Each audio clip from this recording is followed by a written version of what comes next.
Hello everyone, आज हम पढ़ेंगे एनसीईआरटी क्लास 6 ज्योग्राफी का chapter 3 motions of the earth. As we know that the earth has two types of motion, namely rotation and revolution. जैसा कि हम सभी जानते हैं कि अर्थ के दो तरीके के मोशन होते हैं, एक होता है रोटेशन और एक होता है रिवॉल्यूशन। रोटेशन जो होता है वो अर्थ अपनी एक्सिस के अराउंड घूमती है और रिवॉल्यूशन में अर्थ सन के अराउंड घूमती है। तो एक्सिस जो होती है अर्थ की वो एक इमेजिनरी लाइन होती है जो 66.5 डिग्री का एंगल बनाती है इसके ऑर्बिटल प्लेन के साथ। अब देखिए ऑर्बिटल प्लेन क्या होता है। अर्थ टिल्टेड होती है 66.5 डिग्री पर। अर्थ के साइड का जो इमेजिनरी एरिया होता है जिसके तरफ वो टिल्टेड होती है और जिसके अराउंड वो घूमती है उसको हम बोलते हैं orbital plane. The plane formed by the orbit is known as orbital plane. The earth receives light from the sun. अर्थ जो है वो अपनी जो लाइट होती है वो सन से लेती है और जो पार्ट अर्थ का सन की तरफ होता है वो पार्ट में हमेशा डे होता है और अपोजिट वाला जो पार्ट होता है अर्थ का उसमें क्या होती है, रात होती है। देखिए इस फिगर में देखिए सन है, सन के सामने अर्थ का जो पार्ट आ रहा है उसमें दिन हो रहा है, जो दूसरी भाग वाला है उसमें रात है। तो इस चीज़ को हम बोलते हैं circle of illumination. Circle that divides the day from night on the globe is called the circle of illumination. Circle does not coincide with the axis. The earth takes about 24 hours to complete one rotation around its axis. और जो अर्थ अपनी axis के around पूरा एक चक्कर लगाने में लेती है 24 घंटे, जो हमारा बनता है पूरा एक दिन, जिसको हम बोलते हैं अर्थ डे। नेक्स्ट हमें है the portion of the earth facing the sun would always experience day. हमने पढ़ लिया है ये। और जो अर्थ सन की तरफ अर्थ का जो पोर्शन होता है उसमें हमेशा दिन होगा और थोड़ी गर्मी होगी, क्योंकि जो लाइट सन से आ रही है, हीट आ रही है, उसकी वजह से उस पार्ट में गर्मी होती है। और दूसरा पार्ट जो होता है उसमें डार्कनेस होती है, रात होती है, अंधेरा होता है, वो पार्ट ठंडा होता है। और क्या होता है कि जिस पार्ट में जैसे पोल्स हैं हमारे, 6 महीने तो क्या होता है वहाँ पे दिन होता है और 6 महीने की रात होती है। ऐसी एक्सट्रीम कंडीशंस में जहाँ पे पूरे 6 महीने तक एक जैसा ही मौसम रहता है, ऐसी एक्सट्रीम कंडीशंस पे लाइफ का एग्जिस्ट कर पाना बहुत मुश्किल होता है। अब एक में बुक में क्वेश्चन पूछा गया है, what would happen if the earth did not rotate. अगर अर्थ रोटेट करना बंद कर दे तो क्या होगा। इस क्वेश्चन का आप आंसर ढूंढिएगा, मिलता है तो कमेंट सेक्शन में बताइएगा, वरना मैं बता दूंगी इसका आंसर आपको। फिर आगे देखते हैं हम क्या है। Second motion of the earth around the sun in its orbit is called revolution. देखिए ये जो है, ये वाली जो फिगर है बीच में सन है, ये सारी अर्थ की पोजीशंस बताई गई हैं कि किस तरीके से अर्थ जो है अपने सन के अराउंड घूमती है एक ऑर्बिट में। एक इलेप्टिकल पाथ होता है जिसमें अर्थ रिवॉल्व करती है ना सन के अराउंड, उस पाथ को हम बोलते हैं इलेप्टिकल पाथ। और इसमें टाइम लगता है 365.5 डेज, मतलब 365 डेज टोटल। और हाफ जो होता है 24 घंटे को आप 4 से डिवाइड करेंगे तो बचेगा 6। तो हर साल हमारे 6 घंटे एक्स्ट्रा होते हैं, तो वो 6 घंटे 4 साल में हम ऐड करते हैं, तो हमारा फरवरी में एक दिन एक्स्ट्रा होता है 29 हर चौथे साल, जिसको हम लीप ईयर बोलते हैं। तो अब अगर हर साल हम 365 डेज़ और 6 घंटे होंगे तो इनकन्वीनियंट सा हो जाता है ना, इसलिए हम क्या करते हैं उन 6 घंटों को ऐड करते हैं, तो 4 साल में वो पूरा एक दिन बन जाता है और उस एक दिन को हम फरवरी में ऐड कर देते हैं। तो हर लीप ईयर पे फरवरी 29 डेज़ का इस तरीके से हमें पड़ता है। अब देखिए इस फिगर को समझते हैं।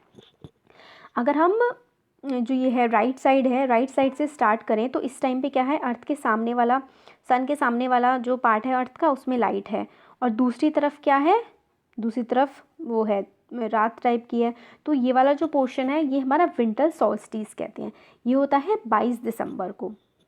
इस वाले टाइम में क्या होता है, सदर्न हेमिस्फेयर जो होता है उसमें तो विंटर होती है और नदर्न हेमिस्फेयर पे समर होती है। तो हमारे ये वाला जो ये पूरा जो डायग्राम है, अब आगे हम इससे हम समझते हैं। देखिए इसमें हमें बताया गया है, जो मैंने अभी आपको बताया कि जो 6 घंटे हैं वो ऐड हो जाते हैं और फिर वो हमारा लीप ईयर के सामने नज़र आते हैं और अर्थ जो घूमती है सन के सामने वो इलेप्टिकल ऑर्बिट में घूमती है। अब फिर a year is usually divided into summer, winter, spring and autumn season. जो हमारा पूरा साल होता है वो 4 मौसमों में डिवाइड होता है generally. Seasons change due to its position of the earth around the sun, और सीजन चेंज होते हैं अपनी पोजीशन की वजह से। देखिए जब यहाँ पे होता है ये विंटर सॉल्स्टिस है, स्प्रिंग के टाइम में ना ही बहुत ज़्यादा गर्मी होती है ना ही बहुत ज़्यादा ठंड होती है। ऑटम के टाइम में भी ऐसा होता है, ना बहुत ज़्यादा ठंड होती है और ना ही बहुत ज़्यादा सर्दी होती है। विंटर में ठंड, समर में गर्मी। तो इस तरीके से हमारी अर्थ चलती है और हमारे सीजन्स चेंज होते रहते हैं। अभी एक एक्टिविटी है, उसमें अर्थ के बारे में बताया गया। फिर हमें बताया जाता है इसमें, you will see that 21 June in the northern hemisphere is tilted towards the sun. 21 जून को क्या होता है, जो northern hemisphere, India northern hemisphere में आता है, इक्वेटर से ऊपर वाला जो पार्ट आता है, इक्वेटर से हम नॉर्थ की तरफ जाएंगे, ऊपर की तरफ जाएंगे, तो वो होता है northern hemisphere.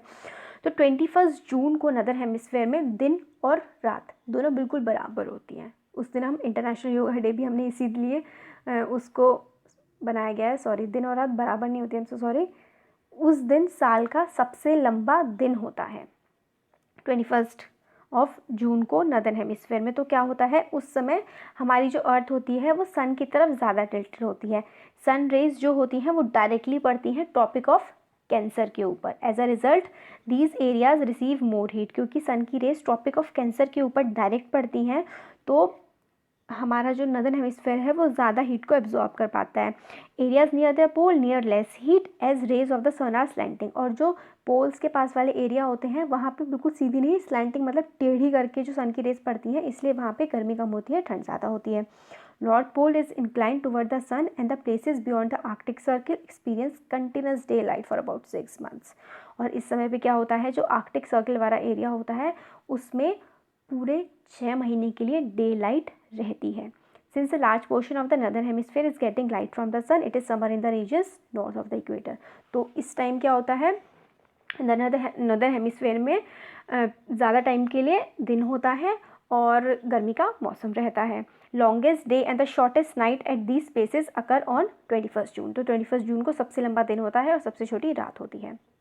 At this time in the southern hemisphere all these conditions are reversed.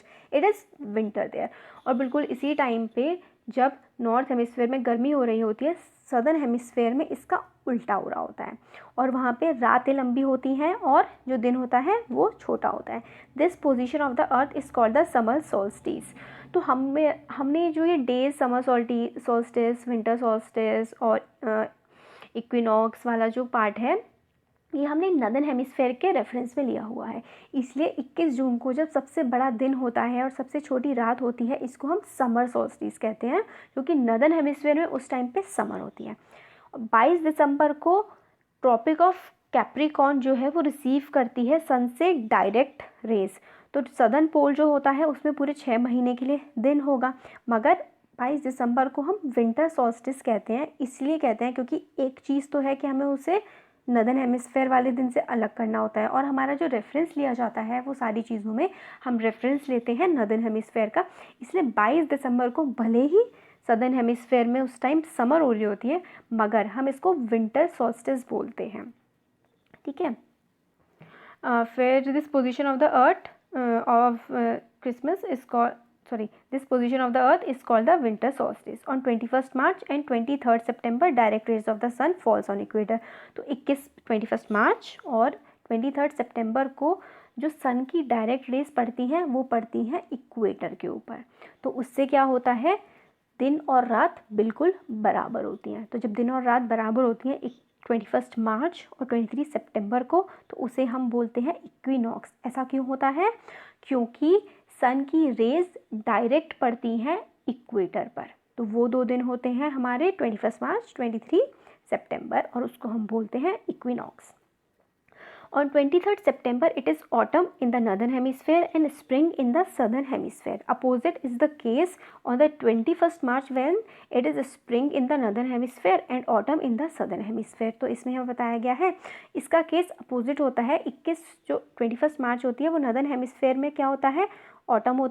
Northern hemisphere में तो 21 मार्च को स्प्रिंग हो रहा होता है और सदर्न हेमिस्फेयर में 21 मार्च को ऑटम हो रहा होता है। क्योंकि आप देखिए जो कंडीशंस हैं वो नॉर्दर्न हेमिस्फेयर और सदर्न हेमिस्फेयर में हमेशा उल्टी होती हैं। अगर नॉर्दर्न हेमिस्फेयर में समर है तो सदर्न हेमिस्फेयर में विंटर होगा।